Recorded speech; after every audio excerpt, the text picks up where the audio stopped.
আছে হাসি আছে আশা, পাবে জীবনের ভালোবাসা। তুমি বিশ্বাস রেখো যেন বিশ্বাসেই সব হয়। তুমি বিশ্বাস রেখো যেন এখানেই শেষ নয়। তুমি বিশ্বাস রেখো তুমি পেরোবেই এ সময়। তুমি বিশ্বাস রেখো। রমনাথপুরে আমার মূর্তি আমার বাবার একদম নিজের হাতে তৈরি, খুব আদরের জায়গা। সেইখানে আজকে আমার মূর্তিতে প্রত্যেক বছর আমাদের মাকড়দা উত্তরণের আমাদের যে স্কুল রয়েছে সেই স্কুলের একটা বার্ষিক পিকনিক হয়। এক এক বছর এক এক জায়গায় আমাদের ছেলে মেয়েদের নিয়ে যাওয়া হয়, কিন্তু ওদের যত দূরেই নিয়ে যাওয়া হোক না কেন, গাড়িতে করে আমরা কখনো গাদিয়াড়া গেছি, অনেক দূরে দূরে গেছি, কিন্তু ওদের এই জায়গাটা বড্ড প্রিয়। ওরা বারবার এইখানেই আসতে চায়। এইখানে আজকে আমাদের এই উত্তরণের বার্ষিক যে পিকনিক, সেই পিকনিক হচ্ছে। একটা বাস প্রথম এসে পৌঁছেছে এখনো পর্যন্ত।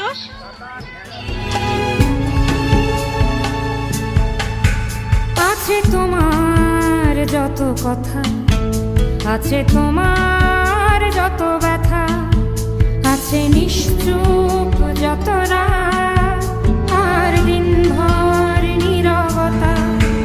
জানি আপন হয়েছে পর, আছে সেই সব অভিমান। তবু বিশ্বাস রেখো তুমি, হবে সব কিছু তুমি সব কিছু হবে পার। চলো বিশ্বাস নিয়ে থাকি, ঠিকই আসবে আবার সুখ পাখি। চলো জীবনে ভরসা রাখি। তুমি বিশ্বাস রেখো যেন এখানে শেষ নয়। তুমি বিশ্বাস রেখো তুমি পেরোবেই এ সময়। তুমি বিশ্বাস রেখো যেন এখানে শেষ নয়।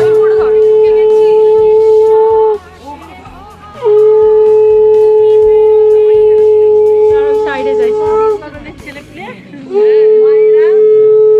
আমি তোমাদের দেখবো বলে আসছি।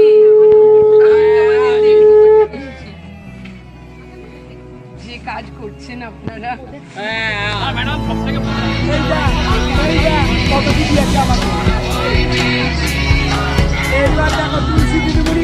কতগুলো মেল দিয়েছে। বাবারে আমায় নমস্কার করতে হবে না, আমায় নমস্কার করতে হবে না মা, আমায় করতে হবে। এলো কেন দেখো তবু সূর্য ওঠে ঠিকই। তুমি সাহস আনো বুকে, চলো সূর্যের কাছে শিখি। কত আধার ঠেলে ঠেলে ঠিক যেমন আসে ভোর, তুমি আবার উঠবে হেসে যদি বিশ্বাসে থাকে জোর। তুমি সব কিছু হবে পার। চলো বিশ্বাস নিয়ে থাকি, ঠিকই আসবে আবার সুখ পাখি। চলো জীবনে ভরসা রাখি। তুমি বিশ্বাস রেখো যেন এখানে শেষ নয়। তুমি বিশ্বাস রেখো তুমি পেরোবেই এ সময়। তুমি বিশ্বাস রেখো যেন এখানে শেষ নয়। তুমি বিশ্বাস রেখো তুমি পেরোবেই এ সময়। তুমি বিশ্বাস রেখো যেন এখানে শেষ নয়। করণকে যারা ভেতর থেকে ভালোবাসে, এই দুই দিদিমণি এসছে। ভালোবাসা মানে টাকা পয়সা দিয়ে ভালোবাসাটা হয় না, উত্তরণকে দানেই তো আমাদের চলে। সেটা অনেকেই অনেক রকম দান দেয়, কে কত টাকা দেয় এটা বলার জন্য এই অনুষ্ঠান নয়। কিন্তু ভেতর থেকে যারা ভালোবাসে, আমাদের এই আমার বান্ধবী অর্পিতা, আমার কলেজের আমার ক্লাসের মেয়ে, ওর সম্বন্ধে বলে দিচ্ছে, বলতে বেশি বারণ। এটা বলতে পারি ভারতবর্ষের যে কোনো কর্নারে যে কোনো জায়গায় গিয়ে যদি নেফ্রোলজিস্ট অর্থাৎ কিডনির ডাক্তারের কোনো নাম করতে হয়, কল্পিতা ম্যারেজ কিন্তু সবাই চেনে। ভারতবর্ষের সর্বত্র পরীক্ষা নিতে যায় ডাক্তারদের, সব অনেক কিছু আছে। কিন্তু চেনেন পায়েল তালুকদারকে। পায়েল আমাদের উত্তরণের ছেলে মেয়েদের প্রচুর সাহায্য করে। সেরকমই অর্পিতাকে কথা আছে, আপনারা সবাই অভিজিৎ ব্যানার্জিকে চেনেন। অভিজিৎ ব্যানার্জিরা আমরা প্রতি বছর 15ই আগস্টে যাই। এখন অভিজিৎ ব্যানার্জি কি ডাক্তার, কত বড় ডাক্তার, এটা আমার কাছে ইমমেটেরিয়াল। কিন্তু অভিজিৎ ব্যানার্জি বেশ কয়েক বছর ধরে আমাদের উত্তরণকে বছরে একটা ভালো টাকা সাহায্য করে আসছে। আমাদের ছেলে মেয়েদের নিয়ে গিয়ে ওখানে চেম্বারে খাওয়া দাওয়া করানো একটা দিনও আমাদের জন্য দেয়। এই যে উত্তরণকে ভালোবাসা। এবার আনন্দজনক হলো অভিজিৎ এবারে সিপিএমের ক্যান্ডিডেট দক্ষিণ হাওড়ায়। এখন এই বামপন্থী লোকগুলো আছে বলে আমাদের কাজকর্মে একটু সুবিধে হয়। তার মানে এটা নয় যে এখানে যারা অবামপন্থী অর্থাৎ সিপিএমের ঘেঁষা নয়, তারা তৃণমূল বা অন্য কিছু, তাদের উপর আমার কোনো দুঃখ নেই, কোনো রাগ নেই। কিন্তু এটা ঘটনা, ভালো কিছু করার জন্য এই মানুষগুলো আছে, এই মানুষগুলো সাহায্য পায়। এই মানুষটা মানে আগাপাস্তলা বামপন্থী। আমি কেন কথাটা বলছি, আমাদের সাহায্য করে লামসাম অ্যামাউন্টে এরাই। আমার যে কলেজের বন্ধুরা প্রচুর টাকা দেয়, এই এখনই আছে একটা 5,000 টাকার গৌতম বাবুকে দেওয়া হবে।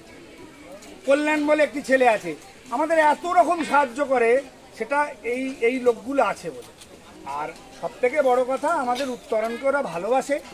আমাদের ছেলেমেয়েরা দেখুন, গত বছর এখানে যদি 70 জন আসার কথা ছিল, বা তার আগের বছর যে 70 জন এসেছিল তাদের অন্তত 15-20 জন এবছরে আসেনি। কারণ তারা, আমরা যতটুকু তাদের এই মানসিকভাবে পিছিয়ে থাকা বাচ্চাদের যতটুকু শেখাতে পেরেছি, তারপরে তাদের শেখানোর আমাদের ক্ষমতা ছিল না।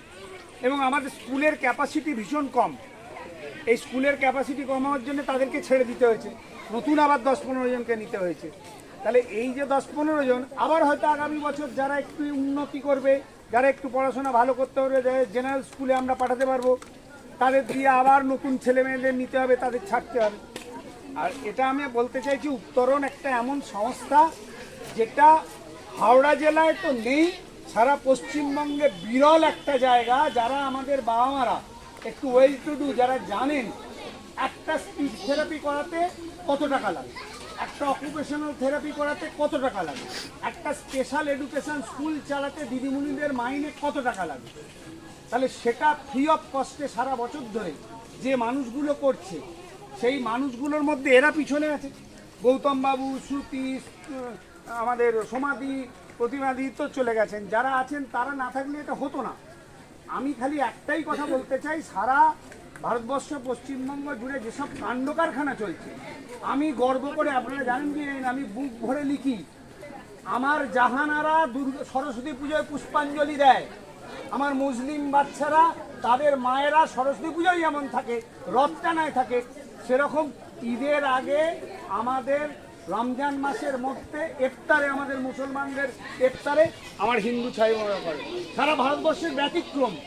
আজকে দেশের যারা আছে তারা চায় না আমরা এরমভাবে একসঙ্গে থাকি।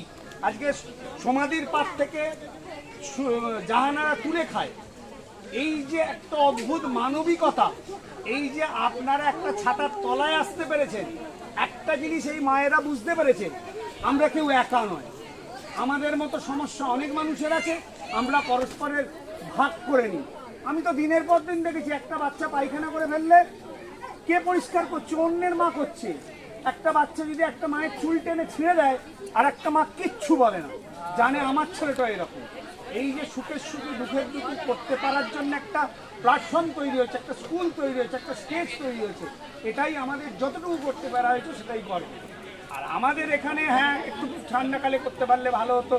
এইটা উপলক্ষ করে আমার যারা নিজের আত্মীয়, আমার ভাই বোন, আমার বউ, আমার মেয়ে, আমার শ্বশুরবাড়ি, আমার শালা, আমার শালার বউ, এরা সবাই উত্তরণকে একটা নিজেদের সন্তান বলে প্রতিটা মানুষ মনে করে। সেটা আমার মেয়েও মনে করে, আমার বউও মনে করে, আমার শালাও মনে করে। ওরা হাজার কাজ থাকলেও এর মধ্যে থাকবে। কে একটু, আমার মেয়ে একটু, বাবা একটু কেক দেবো, বাবা আমি ওটা আমার নিজের পয়সায় কিনি। আমার শালা আমার বউকে বলছে, আমাকে বলতে ভয় পায়, একটু রাগি একটু হাসি আর কি, আমাকে বলতে ভয় পাচ্ছে, তাহলে দিদি আমি যদি দুটো খাতা এনে দিই ওরে, কে বললো দুটো পেন এনে দিই, আমার শ্বশুরমশাই বললো আগের বারে উত্তরণে বোধহয় পাখা দিয়েছিলেন, আমি একটু ছাতা ওদের মাথায় দিয়ে দিই। এই যে পাঁচ ফুলে সাজিয়ে ভর্তি করে, এমনকি যারা পরিবেশন করছে তারা আমার এখানকার ছেলে মেয়ে, আমার এই রমানাথপুরে। আপনারা সবাই আনন্দ করবে, তোমরা থাকবে, তোমরা আমার ছেলে মেয়েগুলো একটু হাসি মুখ থাকবে, এটুকুই আমাদের পাওয়া। আর আমার কিছু বলার নেই, এটা আমি এইবারে প্রসঙ্গে বললাম।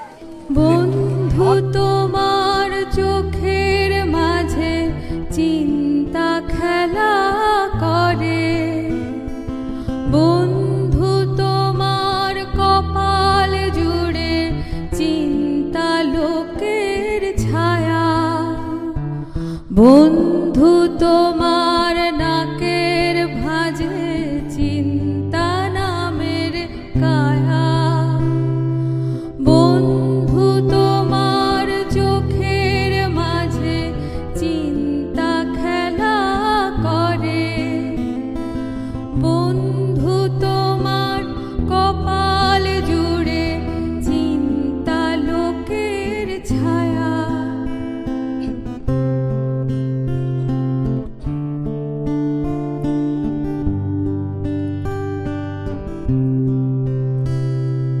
বন্ধু আমার বন্ধু তুমি, বন্ধু মোরা কজন, তবুও বন্ধু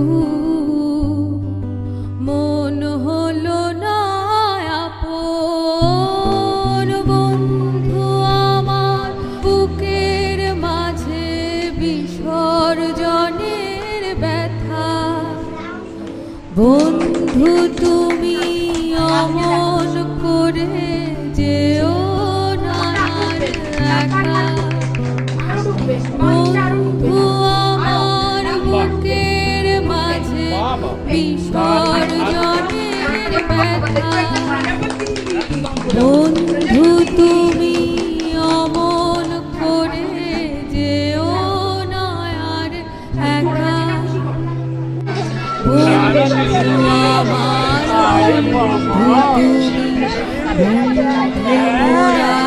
কজন, বন্ধু আমার বন্ধু তুমি, বন্ধু মোরা কজন,